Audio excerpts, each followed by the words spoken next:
राज्यातील गरजू जनतेसाठी कमी किमतीत धान्य उपलब्ध करून देण्याची सुविधा राष्ट्रीय अन्न सुरक्षा योजनेअंतर्गत शासनाकडून उपलब्ध करून देण्यात आलेली आहे।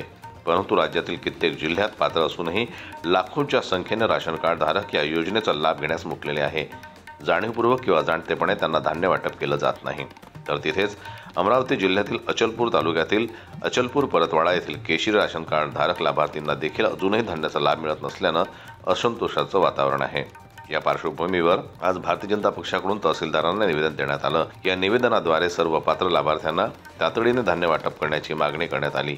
यावेळी भाजपचे माजी नगरसेवक बाळासाहेब वानखडे, अक्षरा लहाने, सौरभ रहाटे, दिलीप राऊत यांच्यासह भाजपचे अनेक पदाधिकारी उपस्थित होते। या निवेदन प्रसंगी महिलांसह शेतकऱ्यांचा देखील मोठा सहभाग लाभला। जनमत न्यूज करता अमरावतीहून संजय जावरकर यांची रिपोर्ट।